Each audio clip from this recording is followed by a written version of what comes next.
वाहिगुरू जी का खालसा वाहिगुरू जी की फतेह। ਅੱਜ ਜਿਹੜੀ press conference Bharatiya Janata party कर रही है वो बेसिकली ਜਿਹੜਾ शहीदी दिवस ਜਿਹੜਾ सप्ताह मनाया जा रहा है ਇਹਦੇ ਉੱਤੇ ਕੀਤੀ ਜਾ ਰਹੀ है। 21 ਦਸੰਬਰ ਨੂੰ ਸ਼ੁਰੂ ਹੋ ਕੇ 27 ਦਸੰਬਰ ਅੱਜ ਆਖਰੀ ਦਿਹਾੜਾ ਹੈ ਔਰ ਇਹਦੇ ਵਿੱਚ ਜਿਹੜੇ ਖਾਸ ਕਰ ਗੁਰੂ ਗੋਬਿੰਦ ਸਿੰਘ ਜੀ ਦੇ ਸ਼ਹਾਦਜ਼ਾਦਿਆਂ ਦੀ ਜਿਹੜੀ ਸ਼ਹਾਦਤ ਹੈ ਉਹਦੇ ਉੱਤੇ ਗੱਲ ਕੀਤੀ ਜਾ ਰਹੀ ਹੈ ਔਰ ਜਿਹਦੇ ਦੀ ਸ਼ਹਾਦਤ ਦੀ ਗੱਲ ਕਰਨੇ ਆ ਤੇ ਮੈਨੂੰ ਲੱਗਦਾ ਹੈ ਕਿ ਜਦ ਤੱਕ ਸੂਰਜ ਚੰਦ ਰਹਿਣਗੇ ਉਦੋਂ ਤੱਕ ਅਗਰ ਕੋਈ ਸਭ ਤੋਂ ਵੱਡੀ ਸ਼ਹਾਦਤ ਮੰਨੀ ਜਾਏਗੀ तो उन्होंने साहबजादियों की शहादत बनी जाएगी जिन्होंने बड़ी छोटी जी बड़ी होली जी उम्र दे विच अपने धर्म की खातिर क्योंकि धर्म नहीं उन्होंने छड्या अपने प्राण गवा छड्डे। और मैं गल कर रहा बाबा फतेह सिंह जी की ते बाबा जोरावर सिंह जी उम्र कुल 7 साल ते कुल 9 साल। और तुसी सोचो जड़ा मुगलों का जुल्म सी साडे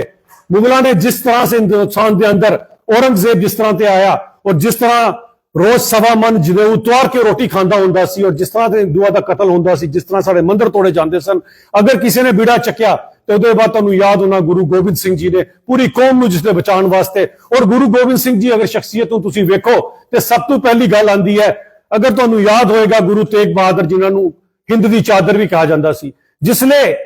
जो जुल्मां नाल सताए गए ते हिंदू उन्हां कोल पुजे और गल उन्हां नाल कीती गई कि सानूं इस तरह कहा जा रहा है कि अगर तुहाडा कोई बड़ा कोई संत महात्मा अगर कोई अपनी शहादत दिंदा तो तुहानूं सारिआं नूं छड्ड दित्ता जाएगा अगर कोई साडे जुल्मो सितम सह गया तो तुहानूं छड्ड दित्ता जाएगा। उस मौके मैनूं याद है कि जिहड़ी गल अगर आंदी अगर इतिहास पढ़ीए तो गुरु गोबिंद सिंह जी ने क्या अपने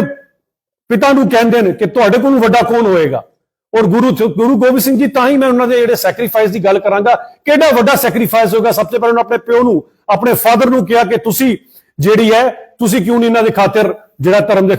वास्ते युद्ध लड़दे हो। ਉਹਦੇ ਬਾਅਦ ਤੁਸੀਂ ਵੇਖੋ ਕਿ ਗੁਰੂ ਗੋਬਿੰਦ ਸਿੰਘ ਨੇ ਆਪਣੇ ਸਾਹਿਬਜ਼ਾਦੇ ਨੂੰ ਉਹ ਸ਼ਹੀਦੀ ਉਹਨਾਂ ਦੀ ਕਰਾ ਛੱਡੀ ਕਿਉਂ ਕਿਉਂਕਿ ਧਰਮ ਦੀ ਖਾਤਰ ਔਰ ਕਿਸੇ ਹੋਰ ਦੀ ਖਾਤਰ। ਔਰ ਸਾਨੂੰ ਯਾਦ ਹੋਣਾ ਚਾਹੀਦਾ ਕਿ ਜਿਸ ਤਰ੍ਹਾਂ ਨਾਲ ਪਹਿਲੇ ਬਾਬਾ ਅਜੀਤ ਸਿੰਘ ਜੀ ਜਿਨ੍ਹਾਂ ਦੀ ਉਮਰ 18 ਸਾਲ ਸੀ ਔਰ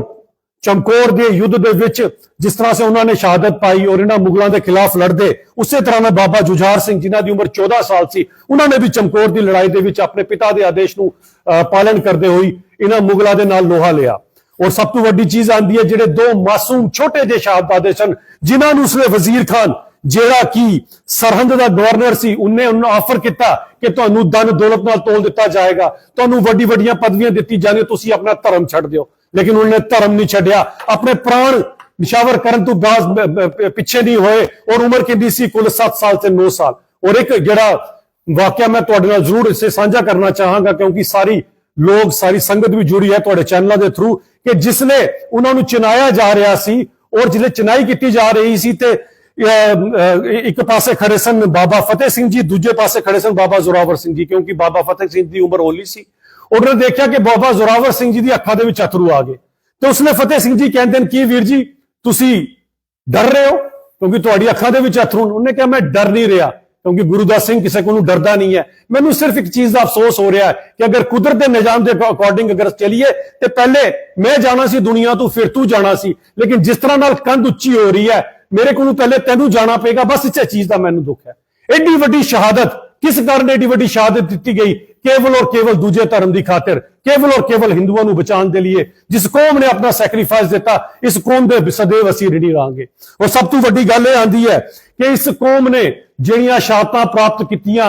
आर्यां नाल चीरे गए की इन्होंने नहीं जिहड़ियां जातियां सहीयां लेकिन धर्म नहीं छड्डिया और धर्म की खातिर ये कौम अगे चली रही। और जिहड़ा मैं खास कर इत्थे गल करना चाहांगा जिहड़ा रिश्ता है क्योंकि हिंदुओं के वड्डे घर का पुत्र जिहड़ा हुंदा सी उन्होंने सिख बनाया जाता सी जदों सिंह सजदा सी और धर्म की रक्षा की खातिर अपने प्राण देने तो कदे पिछे नहीं आता सी। यह ही कारण है कि यह जिहड़ा हफ्ता है इनू मनाया जाता ताकि उन्हां दी जिहड़ी शहादत है पूरी दुनिया नू पता लग सके कि कितनी वड्डी शहादत दी है। और दो मासूम साहबजादियां ने जिन्हां दी उम्र 7 से 9 साल सी और इनू मनाते हुए जिहड़ा संकल्प खासकर जिहड़ा सरकार कर रही है और इनू राष्ट्रीय दिवस मनाया जाता है। और इस मौके मैं भी तुहाडे नाल साझा कर दियां कि 15 लाख स्कूलों दे विच इहदे उत्ते जिहड़ा ये शहीदी दिहाड़ा मनाया जा रहा है जिहदे विच 97 लाख टीचर ने जिहड़े पार्टिसिपेट करे करते हैं और 26.44 करोड़ यानी कि 26,44 करोड़ स्टूडेंट जिन्होंने दसिया जा रहा है साहबजादियां दी शहादत दे उत्ते उन्हां दी सारी वीरता दे उत्ते दसिया जा रहा है।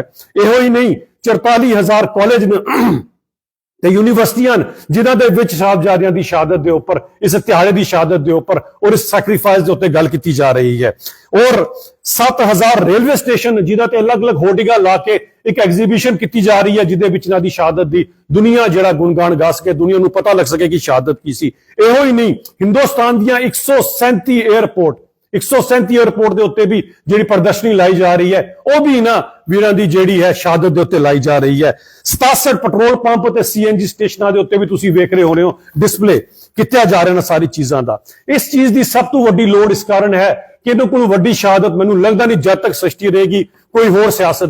ਹੋਰ ਸ਼ਹਾਦਤ ਏਡੀ ਵੱਡੀ ਦੇ ਪਾਏਗਾ। ਔਰ ਇਸ ਸ਼ਹਾਦਤ ਦੇ ਵਿੱਚ ਸਭ ਤੋਂ ਵੱਡੀ ਗੱਲ ਹੈ ਜਿਹੜਾ ਹਿੰਦੂ ਤੇ ਸਿੱਖਾਂ ਦਾ ਪ੍ਰੇਮ ਆਪਸ ਚ ਹੈ, ਕਿਉਂਕਿ ਮੈਂ ਦੋਹਾਂ ਦਾ ਜਿਹੜਾ ਇੱਕ ਦੂਜੇ ਨਾਲ ਰਿਸ਼ਤਾ ਸਮਝਣਾ ਉਹ ਹੈ ਨੋ ਤੇ ਮਾਸ ਦਾ ਰਿਸ਼ਤਾ। ਕਦੇ ਨੋ ਨੂੰ ਮਾਸ ਨਾਲ ਲੱਗ ਨਹੀਂ ਕਰ ਸਕਦੇ, ਮਾਸ ਨੂੰ ਨੋ ਨਾਲ ਲੱਗ ਨਹੀਂ ਕਰ ਸਕਦੇ। ਔਰ ਇੱਕ ਮੈਂ ਅਪੀਲ ਜ਼ਰੂਰ ਕਰਨਾ ਚਾਹਾਂਗਾ ਜਿਹੜੇ ਲੋਕ ਵੀ ਸੁਣੇ ਕਰਦੇ ਹਨ ਕਿ ਇੱਕ ਗੱਲ ਯਾਦ ਰੱਖਿਓ ਕਿ ਇੱਕ ਦੂਜੇ ਨਾਲ ਇਕੱਠੇ ਰਵਾਂਗੇ। ਅੰਗਰੇਜ਼ੀ ਚ ਕਹਿੰਦੇ ਯੂਨਿਟੀ ਇਜ਼ ਸਟਰੈਂਥ, ਪਰ ਮੈਂ ਪੰਜਾਬੀ ਜ਼ਰੂਰ ਕਹਾਂਗਾ ਕਿ ਅਗਰ ਵੰਡੇ ਗਏ ਤੇ ਸਮਝੋ ਵੱਡੇ ਗਏ। ਇਹ ਗੱਲ ਜ਼ਰੂਰ ਯਾਦ ਰੱਖਿਓ ਸਾਰੇ ਦੇ ਸਾਰੇ। ਇਹਦੇ ਬਾਅਦ ਕਿਉਂਕਿ ਮਾਤਾ ਗੁਜਰੀ ਦਾ ਵੀ ਬੜਾ ਵੱਡਾ ਇੱਕ ਇਤਿਹਾਸ ਰਹੇਦਾ, ਉਹਨਾਂ ਦਾ ਬੜਾ ਵੱਡਾ ਸੈਕਰੀਫਾਈਸ ਹੈ। ਗੁਰੂ ਤੇਗ ਬਹਾਦਰ ਤੋਂ ਲੈ ਕੇ ਸਾਹਿਬਜ਼ਾਦਿਆਂ ਤੱਕ, ਜਿਹੜੇ ਸਾਹਿਬਜ਼ਾਦਿਆਂ ਦੀ ਵੀ ਸ਼ਹਾਦਤ ਹੋਈ, ਉਸ ਵਿੱਚ ਮਾਤਾ ਗੁਜਰੀ ਉਹਨਾਂ ਦੇ ਨਾਲ ਹੀ ਸੀ। ਤੇ ਉਹਨਾਂ ਦੇ ਉੱਤੇ ਜਿਹੜਾ ਮੇਰੇ ਨਾਲ ਮੇਰੀ ਭੈਣ ਇੱਥੇ ਐਡਵੋਕੇਟ ਪੂਰਨਿਮਾ ਜਿਹੜੇ ਮੇਰੇ ਨਾਲ ਦੀ ਪ੍ਰਵਕਤਾ ਹਨ, ਉਹ ਮਾਤਾ ਗੁਜਰੀ ਦੀ ਉਹਨਾਂ ਦੀ ਪੂਰੀ, ਕਿਉਂਕਿ ਮਾਤਾ ਗੁਜਰੀ ਦੇ ਬਾਰੇ ਚ ਵੀ ਲੋਕਾਂ ਨੂੰ ਜ਼ਰੂਰ ਪਤਾ ਲੱਗਣਾ ਚਾਹੀਦਾ ਕਿ ਕਿੰਨਾ ਵੱਡਾ ਸੈਕਰੀਫਾਈਸ ਸੀ ਗੁਰੂ ਤੇਗ ਬਹਾਦਰ ਤੋਂ ਲੈ ਕੇ ਸਾਹਿਬਜ਼ਾਦਿਆਂ ਤੱਕ। ਉਹਨਾਂ ਦੇ ਡਿਟੇਲ ਦੇ ਵਿੱਚ ਤੁਹਾਡੇ ਨਾਲ ਮੇਰੀ ਭੈਣ ਗੱਲ ਕਰਨਗੀਆਂ। आप हिंदी में बोलना कोई। माता गुजरी जी जिनका जन्म 1624 में हुआ था, जब उनका जन्म हुआ तो एक बहुत बड़े परिवार में जन्म लेने के बाद जब उनकी शादी गुरु तेग बहादुर जी के साथ हुई और 21 तारीख को जब उनकी शहादत तेग बहादुर जी की, जैसे मेरे से पूर्व अजीत जी ने अपने वक्तव्य के माध्यम से आपके साथ साझा किया कि धर्म परिवर्तन ना हो, या ऐसे कृपाराम जी जो श्रीनगर से अपने 500 फॉलोअर्स के साथ उन्होंने अर्जी तेग बहादुर जी के साथ लगाई थी कि अगर आपका कोई संत जो है वो औरंगजेब के दरबार में जाके अपना धर्म परिवर्तन करे या वो हमारी रिप्रेजेंटेशन अगर करता है तो इन सारे 500 जो लोग हैं इनको छोड़ दिया जाएगा। तो ऐसी बात करते हुए जब इन्होंने अपने, दोबारा मैं बोलना चाहूंगी कि इन्होंने बहुत क्लियर शब्दों में बता दिया कि गुरु गोविंद जी जो सिर्फ 9 साल के थे, उन्होंने अपने पिता की तरफ आंख उठाते हुए कहा कि पिताजी आपसे इतना बड़ा दीन कौन हो सकता है, हम किसकी ओर अपेक्षा कर सकते हैं। तो उस समय तेग बहादुर जी ने खुले शब्दों में कृपाराम जी को बोला कि जाओ और उनके दरबार में, उनकी अदालत में ये बोल दो कि गुरु तेग बहादुर जी आपके जो दरबार में हाजिरी के लिए आ रहे हैं। जब गुरु तेग बहादुर जी वहां पर गए तो उनको उनके ऊपर जुल्म और तशद्दुद किया गया और उनकी शहादत हुई, लेकिन उन्होंने अपना धर्म परिवर्तन ना किया। और माता गुजरी के ऊपर जो कहर ढला,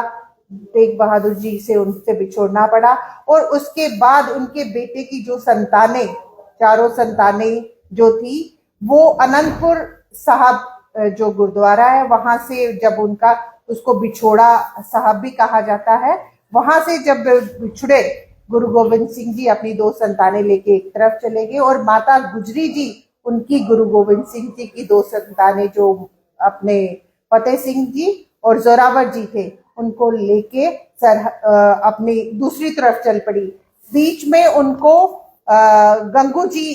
गंगूराम जी मिले, जहां पर उन्होंने ससर नदी पर उन्होंने अपनी पनाह ली थी। वहां पर उन्होंने सोचा ये एक ब्राह्मण है, हमें सपोर्ट करेगा, लेकिन उसने भी पैसे की लालच में आते हुए उन्होंने उनकी जो थी, उनकी मौजूदगी की जो इत्तला थी उसको कोतवाली में दे दी। इन कारणों से जो उनका वजीर खान, अपना औरंगजेब का जो वजीर थे, वजीर खान जी उनकी तरफ जो उनको पकड़कर उनको ये फतवा उन्होंने दे दिया कि इनको तीनों को बांधकर अपने सरहद की तरफ कूच करें। दोनों साहबजादों को घोड़े पे लाद कर और दोनों हाथ बांधकर माता गुजरी जी को घसीटते हुए सरहद की ओर पहुंचाने का उन्होंने प्रयास किया। जब वहां पर पहुंचे, उन दोनों साहबजादों के ऊपर जो तशद्दुद गिरा, उनको भी धर्म परिवर्तन करने के लिए कई लालच दिए गए, कई उनको यातनाएं दी गई कि जिन कारणों से वो अपना धर्म परिवर्तन करे। लेकिन अपने गुरु पिता की सीख से और माता गुजरी की सीख से जो उन्होंने कठोर निर्णय उन्होंने किया कि उन्होंने अपना सर कलम कराना दीवारों में चिनाया गया। उनके घुटने जब टेढ़े हुए, जब दीवार सीधी खड़ी नहीं हो रही थी, तो उनके घुटनों को छील दिया गया। ये सारी शिक्षा उन्होंने किससे पाई थी? माता गुजरी से। क्योंकि जो 1 साल और 8 महीने के हमारे फतेह सिंह जी थे, जब उनकी माता जित्तो जी का देहांत हो गया था, और माता गुजरी ने यही अपनी संस्कृति की और अपनी ये वीर वीरांगनाओं की गाथाएं सुनाकर उनका जो लालन पालन किया था, यही आज उनके संस्कारों के प्रति दर्शाता है कि जो उन्होंने अपना धर्म परिवर्तन ना करते हुए अपनी दादी की जो सीख थी उसको अपने उनके घुटनों को छीलकर दीवार को सीधा किया गया। उसके बाद भी जब गले तक उनकी दीवार चीनी गई, जब उनकी दीवारें गिर गई, तो उनके दोनों के सर कलम कर दिए गए। सबसे पहले फतेह सिंह जी का सर कलम किया गया, जो मात्र 2 से 3 मिनट तक तड़पे और अपनी जान उन्होंने निशावर कर दी। जबकि जोरावर जी की 15 मिनट तड़प, जब उनका सर कलम कर दिया गया तो 15 मिनट तक वो तड़पने के बाद शहादत को पाए। जब ये खबर जब उनको ठंडे बुर्ज में डाल दिया गया था माता गुजरी जी के साथ दोनों को, वहां पे वो जो भवन, जो ठंडा बुर्ज था, वो उन्होंने, औरंगजेब जी ने गर्मियों में अपने रहने के लिए, अपने आनंद उठाने के लिए वो भवन बनाया हुआ था। आप एक अपने ख्यालों में ये सोचिएगा कि उस समय दिसंबर का महीना और ठंडे बुर्ज में रहना, जब माता गुजरी ने अपने दोनों पोतों को और उनकी शहादत का जब सुना, तो अपने प्राण उन्होंने वहीं त्याग दिए। ये त्याग, तपस्या, कठोरता और संस्कृति की जो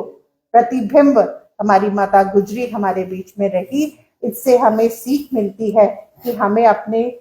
जो वैल्यूज है उनके साथ इंटैक्ट रह के, जैसे भाई साहब ने बोला कि बटोगे तो बड़ोगे, सार्थक करता है ये शब्द कि आप अपने वैल्यूज को इंटैक्ट रखते हुए हम एकजुटता के साथ रहे। यही सीख हमें इससे मिलती है। धन्यवाद। आप देख रहे हैं जम्मू न्यूज मिशन।